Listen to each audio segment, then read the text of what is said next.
Viewers ஒரு முக்கியமான செய்தியை தான் பகிர்ந்துக்கலாம் அப்படின்னு நினைச்சேன்.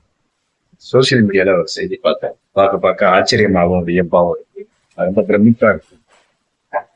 நெதர்லாந்து நாட்டில் ஆட்சி செய்த மார்க் ருட் அப்படின்ற பெயர் கொண்ட பிரைம் மினிஸ்டர் வந்து அங்க 14 வருஷம் ஆட்சி செஞ்சுட்டு பணியிலிருந்து விலகி இதை பேசினால அந்த அலுவலகத்தை விட்டு போறப்ப சைக்கிள்ல ஏறி போறாரு. எப்படி அந்த நாடு சுதந்திரமாகவும் சகோதரத்துவத்தோடும் நம்ம ஃப்ரீயா இருக்காங்க அப்படிங்கிறத பார்த்தாலே ரொம்ப ஆச்சரியமா இருக்கு. ஏன்னா நம்ம ஊர்ல ஒரு இது சொல்லுவேன், மடியில கணம் இருந்தா தானே வழியில பயம் இருக்கும். ரொம்ப ஹாயா அந்த பொறுப்பை விட்டு சைக்கிள்ல போறதை பார்த்தா ஒரு இன்ஸ்பிரேஷனா இருக்கு. அந்த நாட்டுல உள்ள அரசியல் வந்து அந்த நாட்டு மக்களுக்கு தான் தெரியும்.